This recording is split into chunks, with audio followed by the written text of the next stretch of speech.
Welcome to London Live Debate with Reya El-Salahi. This is the show that takes a deeper look at the stories making headlines in the capital and the issues at the heart of life in the city. The question up for debate this evening: should the hijab be banned in schools? It's a discussion sparked by Ofsted's calls for the government to do more to support teachers to make tough decisions in the wake of a row in East London after the head of St Stephen's Primary School in Newham tried to ban girls under the age of 8 from wearing headscarves. Now, the head, Nina Lal, later backed down under pressure from parents and has since apologised, calling the decision a huge error in judgment. But should religious symbols like the hijab have a place in schools? Well, joining me to share their thoughts on this, a panel of straight-talking, opinionated Londoners. First up, Dr Diahanne Rhiney, a women and children's rights advocate and founder of the domestic abuse charity SWIM, which stands for Strength Within Me. And also on the panel this evening, the lawyer and opinion columnist contributor Andrew Kollington joining us in the studio. And also expecting to round up the trio in just a moment with Dr Shola Mos-Shogbamimu, the founder of Women in Leadership publication and one of the organisers of London's Women's March. She's been held up by London's trains this evening. Now, before we get into it, let's start by looking at what the government's had to say on this. The Department for Education says it requires schools to promote the fundamental British values of democracy, the rule of law, individual liberty, and the mutual respect and tolerance of those with different faiths and beliefs, a spokesperson told us.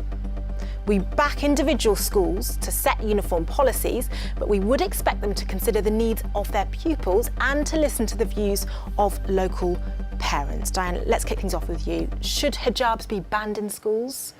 I don't think they should be banned, but I am a believer of, freedom of speech, freedom of expression.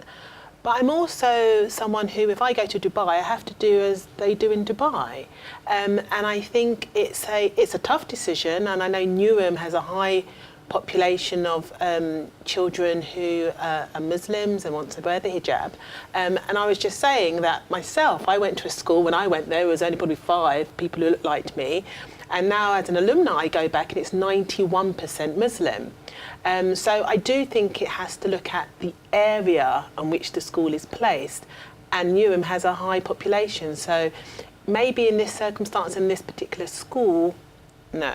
OK, Andrew, your thoughts on this? Should hijabs be banned in schools?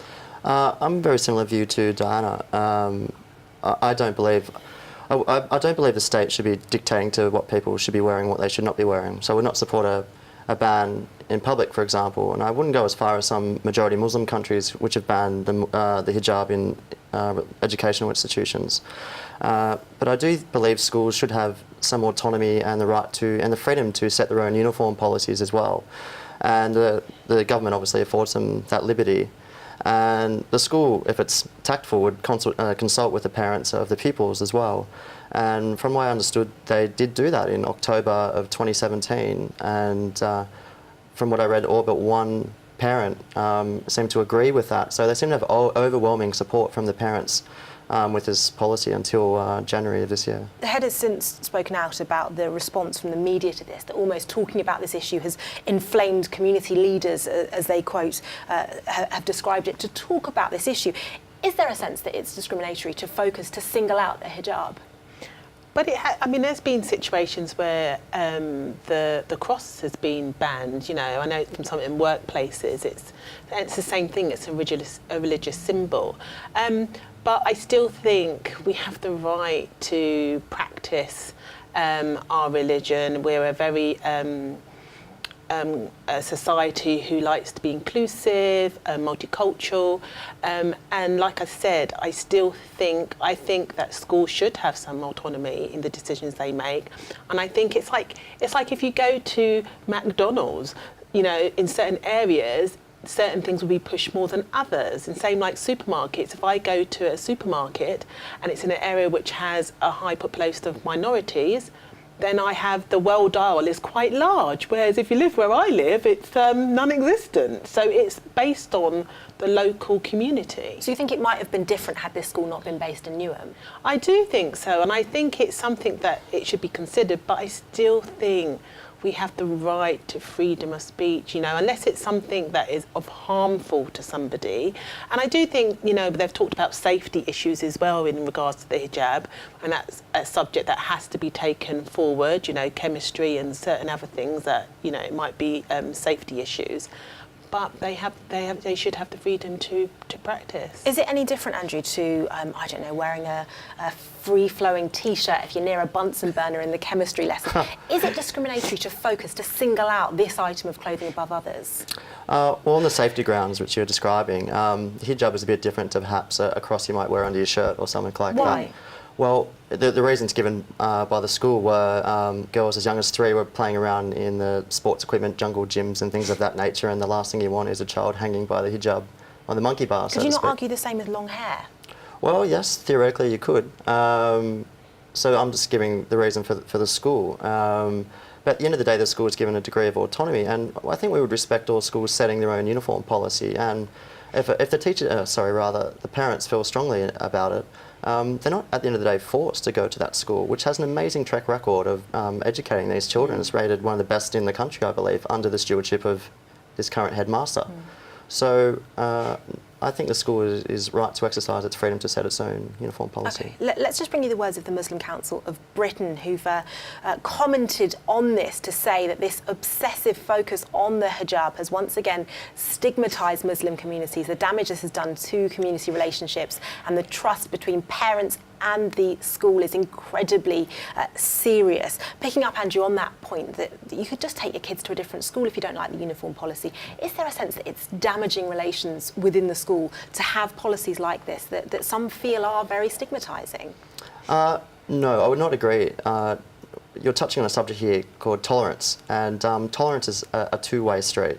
And what that means in a tolerant society like Britain enjoys and cherishes, and it was hard fought for, is that you tolerate the existence of other views, even though you might not necessarily agree with them. And no one is compelling these parents to send their children to the school. They overwhelmingly supported this policy when it was first laid out in October last year. And the school's not advocating banning hijab in public, outside the school, at home, practice religion, whatever you want. Freedom of religion and freedom for religion. And it's a secular school as well, which is trying to impart British values. So if you want to send your child to a school like that, well, you should expect what's on the label is going to be inside the tin. Yeah, I mean, you have touched on this, an interesting point of that issue of what's in the best interest of the child and who is best placed to decide that. Islamic teaching doesn't require the wearing of this until the start of puberty. Is there a sense, Dianne, that there's almost that balance between what is in the best interest of the child and who's best placed to decide it? Yes, that is an interesting balance. I still think at school, I mean, as a parent myself, I send my twins to a school and they've banned lots of things on the dietary. You know, I can't send in certain things in their packed lunch. And it's something that caused a huge debate about what sort of things can't you send in? You know, something to do with, you know, anything sugary. Allergy stuff. Allergies, which one of my child suffers from. And it was a big uproar amongst parents saying, you know, we have the right to send what we want in the lunchbox for our children. But that is the ruling of that school, and we have to respect it. And I just think it's the same. I personally think media has made the hijab a big deal. And I even understand that the head teacher got some quite personal threats. That's just not tolerant, and that's not the country we live in. So with that in mind, this issue with Ofsted have backed the school in question, backed the head teacher. They've called on the government to do more to support teachers when they have to make tough decisions, as they've described it. But we've also since heard that MPs will quiz the head of Ofsted, Amanda Spielman, about her controversial backing of the school next month. Given that the head teacher of this school has backed down since this all became public knowledge. She's described it as a huge error in judgment. Do you think there are issues, Andrew, that the Education Watchdog is offering their support to the head teacher where this issue is concerned? Well, I think I think Ofsted in particular has really stood quite sternly behind the principal here, and I thought it was very courageous, and I really applauded the decision of Miss Spielman, the Chief Inspector of Ofsted, to stand behind her, the principal of St Stephen's School. I wish she hadn't have backed down personally and stuck to her guns on this. and the government bringing in the director of, chief inspector rather, of Ofsted, hauling her in for a quiz, I think, is a little bit out of order. I think if anyone should be being brought in for a discussion, it should be these people who seem to have been sending in these hate mail to the principal, bullying them into submission. For example, like, we all respect, Islamic schools set their own uniform policies, for example, and we're not out there embarking on letter campaigns of hatred and YouTube clips comparing them to Hitler because they have a uniform policy that I might agree or disagree with.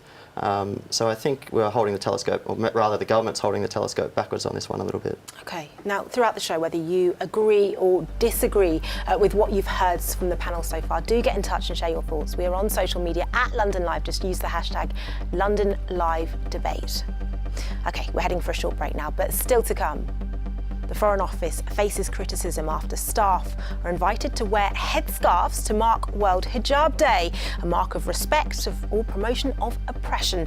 The discussion continues after the ads.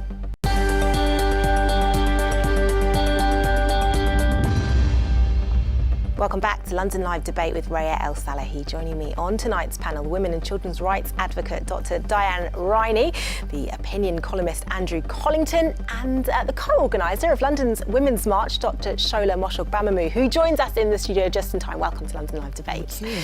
Now, this evening, the question that we are debating is whether the hijab should be banned in schools. It's an issue which was sparked by Ofsted's calls for the government to do more to support teachers in the wake of a row in Newham. It's after the head of St Stephen's Primary School tried to ban girls under the age of 8 from wearing the headscarf. The policy was later reversed under pressure from parents, but it comes as World Hijab Day was celebrated earlier this month, and to mark it, staff at the Foreign Office were invited to wear headscarves for the day. The move, however, prompted criticisms. The government was promoting the oppression of women, so a mark of respect or support of oppression. Before we get on to that, Shola, welcome to London Live Debate. Tell us your thoughts on this. Should hijabs be banned in schools? My first thought on that is no. I'm looking at this from the perspective of what is the role of the school in the society. I mean, looking through the whole hijab role, and you think about the issues, the points, the concerns raised by the school. The one thing that stood out for me was the school saying, well, it will help them to integrate better, or something about British values. And I thought to myself, well, what does it mean to be British today?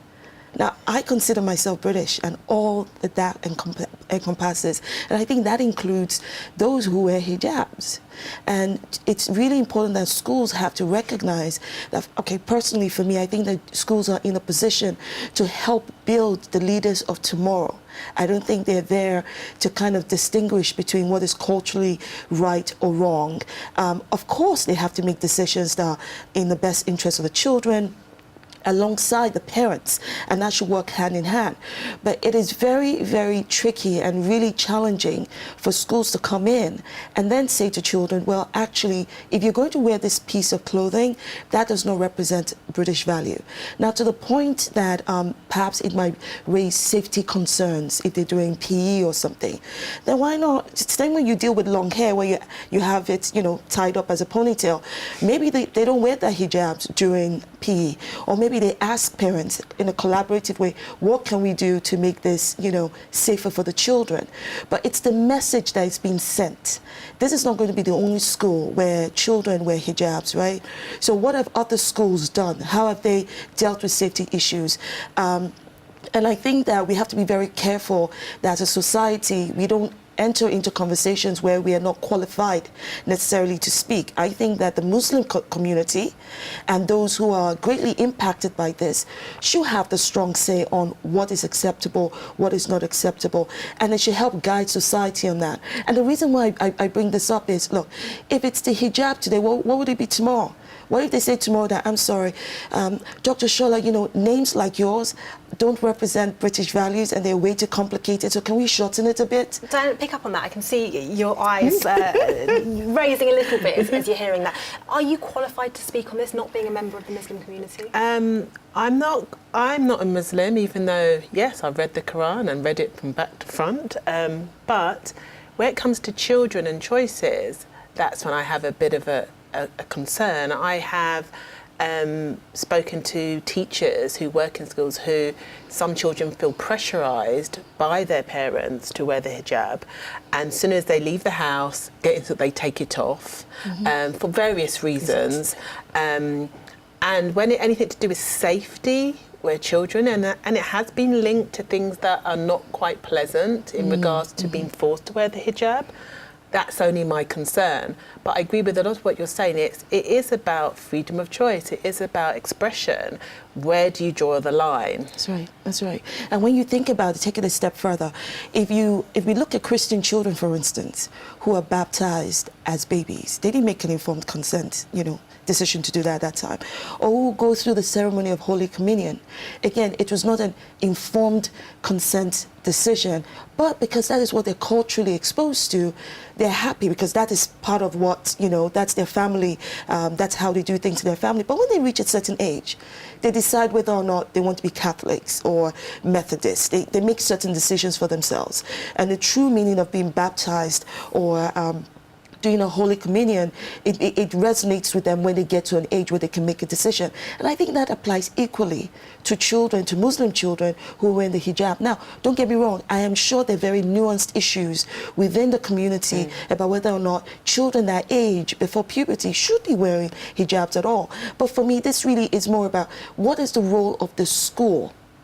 I definitely want it to be that schools are environments where that promote tolerance. No different from schools today, allowing children to explore their sexual identity. That would not have been thought of, 50 years ago. But we're doing exactly. We're doing all kinds of things. Let's just pick up on some of the discussion that you've been sharing on Twitter on this, using the hashtag London Live Debate. Gaynor has tweeted that the hijab should be banned in schools. She said, "When you live in someone else's country, then you abide by their laws. I certainly would never dream of wearing shorts or a T-shirt in Arab countries as a sign of respect." Andrew, what do you make of that? We were talking a little bit like that before. A lot of Muslim countries are quite. It's a bit to go to take a point from you. Identity. What is the British identity and values? And 50 years ago, 30 years ago, if you asked what that question was, people could answer that question much easier than it is now.